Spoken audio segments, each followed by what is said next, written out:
know what? I have an idea. How about we actually, for this channel, I keep calling a podcast channel, actually do something podcast related on this channel? Dusty Go XLR. Let me put this away. I'm just messing around with Yu-Gi-Oh cards here. Don't mind me.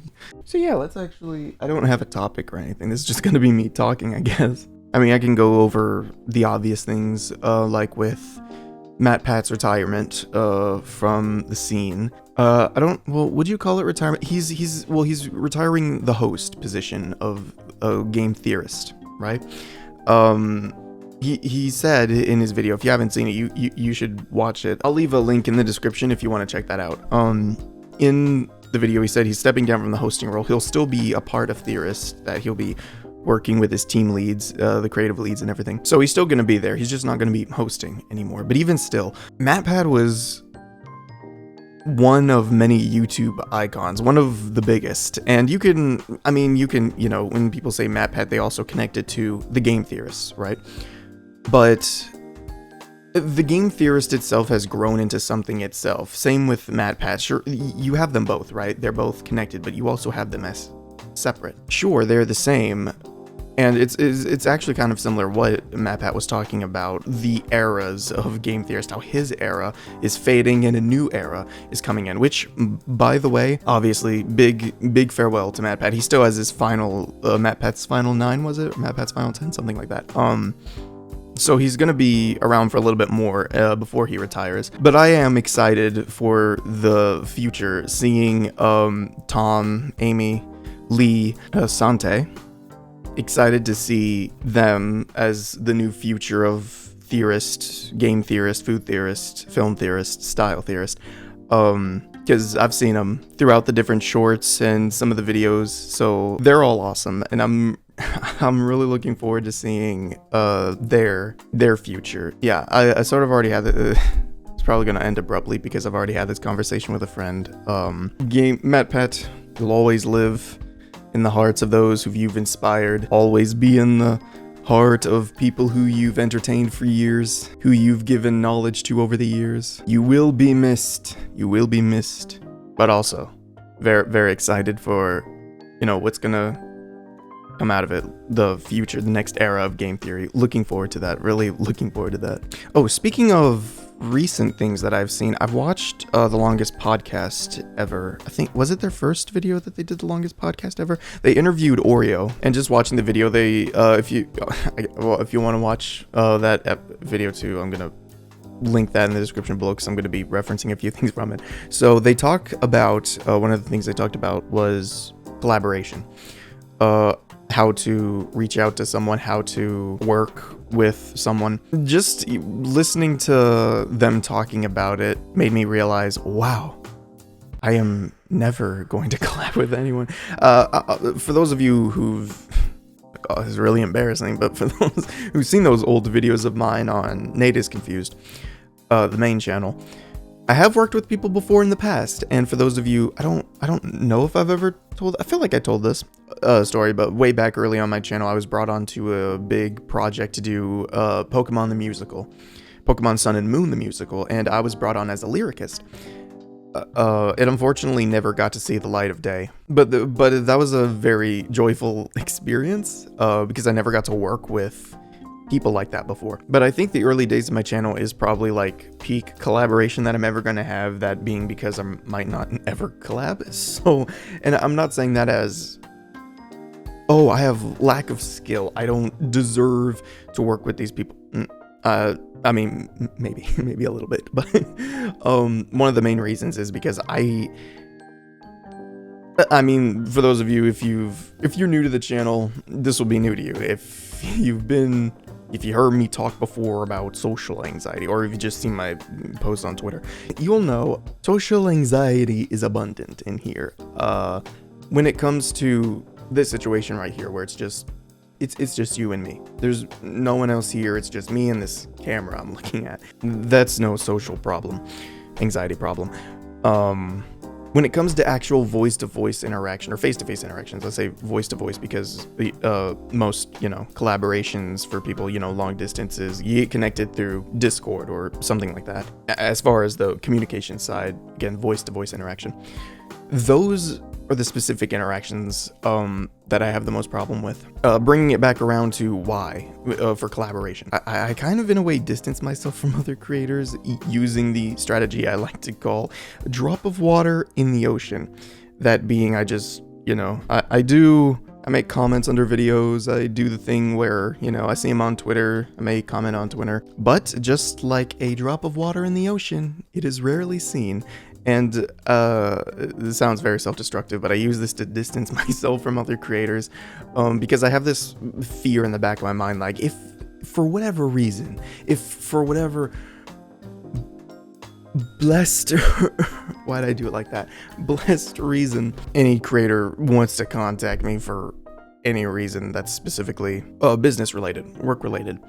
Again, this situation, just me alone, talking camera to person, that doesn't really bring up a lot of social problems. But when I'm actually talking to someone, when I'm actually speaking with someone, I have a much harder time. Articulation, I can never get out exactly what I'm saying. And when it comes to business side of talking to someone, collaboration, if I were to collaborate with someone else, something that they brought up in the longest podcast ever, they talk about whenever you're working with someone, it's okay to ask questions. It's okay to know where those walls are. It's okay to, like in The Wizard of Oz, it's okay to know where the yellow brick road is so you don't stray from the path. I can't do that. For me, asking questions is the equivalent of ruining someone's day for some reason. I forget how we got on this topic, and I don't remember what the point is. So the things that they brought up about collaboration, working together, how to best work with someone. Or maybe not best work with someone, but just work with someone in general. Watching it was like, wow, well, it's probably never going to happen for me, because all the things that they mentioned, that's a good idea. Not that I purposely do the opposite, but just social anxiety-wise makes me physically incapable of doing some of the things that they mentioned, like asking. It's okay to ask questions. I am physically incapable of asking questions in a business situation, because I feel like I'm bothering people. I'm ruining lives there. I've talked about it before. Fire Emblem 3 Houses is my favorite game in the series. I love it, and I wanted to make an original song based on the game for so long. Recently, I finally found what I needed to make it possible. I got halfway through finishing it before realizing, oh no, I need people for this. And just as a future note for everyone out there, if you ever hear me talk about a project that I say I need more people on, if you ever see a post on social media, post on YouTube, Twitter, whatever, of me saying this is a project that needs more people on it, it's not going to happen. That means that specific project will never come out, because it's never going to happen. Yeah, so the song, I guess to talk about the song a little bit, since it's not gonna come out, I'm just gonna tell you what the song was about.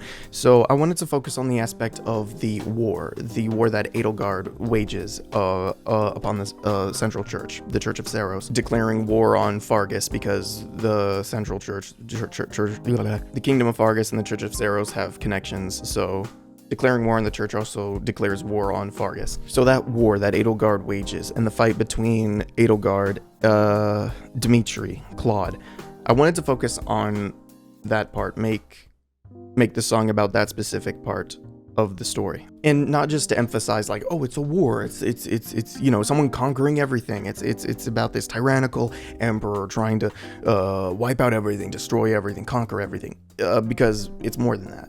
It's less war on domination, and it's more about ideology. It's about belief, and that's the aspect I wanted to focus on. I wrote this song specifically about the ideologies of this war, about the belief, about everyone's beliefs, because I wrote it in the aspect of Edelgard, I wrote it in the aspect of Dimitri, I wrote it in the aspect about Claude, even those who slither in the dark. So what was it? We have, so for Edelgard, what we have, wake to the sound of a brand new day, the future is ours to choose and we walk the way of togetherness, we are the same. Ignore the nightmares, but the past remains and remains. Let the order of rules be destroyed. A world without sacrifice, no lives for the void. Death is a curse suffered by those who refused, but I will sacrifice what I must for the future I choose. So Because Edelgard's whole thing about the war is she's waging a war specifically against the Church of Saros.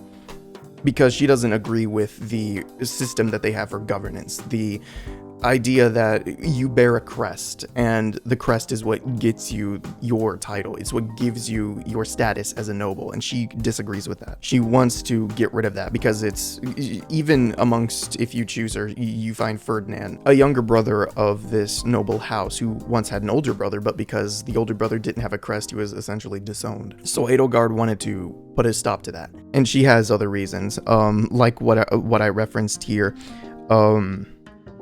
Ignore the nightmares, but the past reminds and remains. That's a reference to Edelgard. She has nightmares, and it's nightmares about her past, and she, like we said, but the past reminds and remains. Trying to ignore the nightmares, but always seeing the nightmares as a reminder. And then let the order of rules be destroyed. A world without sacrifice, no lives for the void. Death is a curse suffered by those who refused, but I will sacrifice what I must for the future I choose. So it's about, because one of her big reasons for doing this war is because she's witnessed, and sort of you witness along with her, that the Church of Saros is executing people, sacrificing lives. Basically, if you are not with this Church of Saros religion, then you are the enemy who must die. She's seeing this. The meaningless sacrifices, the absolute death going on in Fodlan. All of that will stop. All of that, she will put an end to all of it. Create a world where that kind of sacrifice will never happen again. And then we have, here, Dimitri's part. Wake to the sounds of a brand new day. Those who are lost to me are screaming my name. Revenge will not conquer my path, no way. I choose to protect all who lives and prays for peaceful days. So Dimitri's whole thing is, he sort of has a darkness to him, where all the people who he's lost in his life it's basically like haunting him in the back of his head, where he says that he hears the voices of those who's passed away, and they're screaming for revenge, they're screaming for blood, and all of that officially comes out whenever the time jump happens. Well, no, not when the time jump happens, but it happens when Edelgard gets revealed to be the Flame Emperor, and he goes off the rails, and from then he becomes how he's described himself to be, as just a murderer. But eventually he gets to the point where, you're helping him out on a journey, try to not seek revenge, and eventually he gets to the point where he's resisting that. He's not letting those voices he's hearing get to him. He's not letting revenge carry his path. And I choose to protect those who live and pray for peaceful days because of the war. He wants to, just stop the Empire, stop Edelgard. And then we have Claude's part here. Wake to the sound of a brand new day. No secrets or corrupted beliefs will lead us astray. We choose our own way, walk our own path. The future of all is not yours to destroy or command. Claude's whole thing is, he has a lot of similarities in beliefs and ideology to what Edelgard has, that the Church of Saros and their system of crests and connecting to their governance he doesn't like it as well. But unlike Edelgard, who is going full-on war, Claude is trying to do it in a way that's not taking so many lives, because Edelgard, despite the fact that she says that she's waging this war so she can create a war without meaningless sacrifice, well, to be fair, she's being manipulated by Shambhala, those who slither in the dark. So, which, by the way, let me bring up that part, because I did also insert those who slither in the dark. Shadows will slither, the dark has not for victors, only chaos will refodland, flames of war is here, liberation is near, yell fools who revere, the past ways fight for your belief, the war is here. So, because it's those who slither in the dark who are truly manipulating things behind the scenes, kind of similar to Nemesis in that way with Agathra, because they're the ones who manipulated Nemesis. Like, yeah, some of those were Nemesis's own beliefs, but they use that to their advantage and push him even further to using his belief to get to what they want him to do. And they do the same thing with Edelgard, where they're manipulating things behind the scenes. They're using what Edelgard believes and pushing it into a more extreme direction in order for them to seed chaos across Fodlan. I probably didn't cover everything, but that's basically the gist of it. I wanted to make the song about not just the war itself, but the reason for the war, the ideology, the beliefs, because that was what the war was about. It wasn't as straightforward as it made it out to be. And when you play all the paths, you understand everything clearer about what's really going on, who truly was the one who wanted the war to be. It was a war where everyone had their own future for Fodlan, their own future view, their own future vision of Fodlan. And they're each fighting for it with everything they got. Edelgard, Dimitri, Claude, to sort of shape the future of Fodlan in their own way. Right now, because of what happened last year, I'm trying to build up the list of things that I want to do this year for the channel. And for this channel too. I was referring to the main channel, but also this channel as well. Nothing really specific as of yet. Like I said, I was originally for this year working on this Three Houses original song, but now that I need more people for it, yeah, that's not gonna happen. It's really funny. I heavily pursue music, despite having last year music has fell off hard, and it looks like it's kind of looking like this year's just gonna fall off hard too. But I pursue music. I pursue music because I genuinely enjoy it. I love it. It may not be my full-on passion, because I would say filmmaking would be more of a greater passion, but I love music so much. And filmmaking combined with something else that I really enjoy, it comes together very nicely into a creative outlet that I can finally express myself with. Sure, I can do gaming videos. Sure, I can do reaction videos, but they don't have the same impact on me as doing music does. I know we've already talked about at the very beginning, I mentioned I was messing around with Yu-Gi-Oh cards. Yu-Gi-Oh was another fascinating thing for me.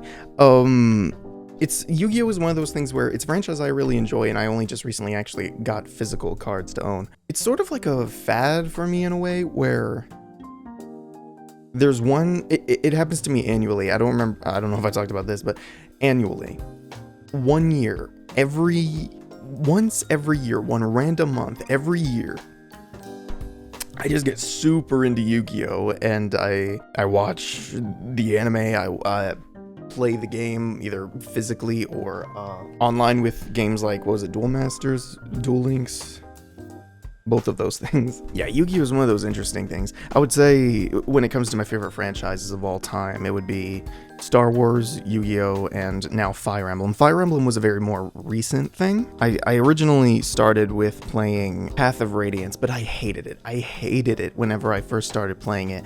And then the next year, my friend was playing Three Houses, and the way he was describing it whenever he was playing, I was like, that sounds pretty cool. I'll give it a shot. So I played it, and I instantly fell in love with it. Then after I finished Three Houses, I went back to Paths of Radiance, played it again, and this time I enjoyed it so much more. I would say the game does have its problems, but I enjoyed playing Paths of Radiance a lot more, having played a game that introduced me to the franchise easier, introduced me to the world building, the feel of this universe a lot more smoother than what Paths of Radiance did. And I just started playing games from there. Fire Emblem Fates. I'm playing through Echo right now. I haven't finished it yet. Same with Radiant Dawn. I also started that. Haven't gotten anywhere past the beginning though. I played Engage. I've played Awakening. There was another one too. What was it? I don't remember. But yeah, my goal for the Fire Emblem right now is just to play every single game. I'm curious. I think, I thought so. So, I mentioned Star Wars, one of my favorite franchises. There is a game called Star Wars: The Old Republic. It is the game I've played the most, even without its subscription. So if you play with subscription, you can get a lot of the extra story stuff that they have out there. You can get to the one of the first extra story stuff, the Revan storyline with the Revanites and everything. You can get to that technically without the subscription, but anything past that it's a nightmare to play without subscription. But even just without the subscription, I enjoyed playing the game over and over and over and over and over again. Specifically for those of you who played it, so there's different paths you can play. You can choose to be the Republic, you can choose to be The Empire, you choose between the Republic, Republic Trooper, Smuggler, Jedi Knight, or Jedi Consul, I think they're called. And then on the Empire side, you have Imperial Agent, you have Bounty Hunter, and you have Sith Inquisitor and Sith Knight. I got those two switched. It's Jedi Knight and Sith Warrior. Sith Inquisitor path is my favorite, and I replayed that so much. I guarantee you, the almost 100 hours I have into that game is purely from the Sith Inquisitor path. It's...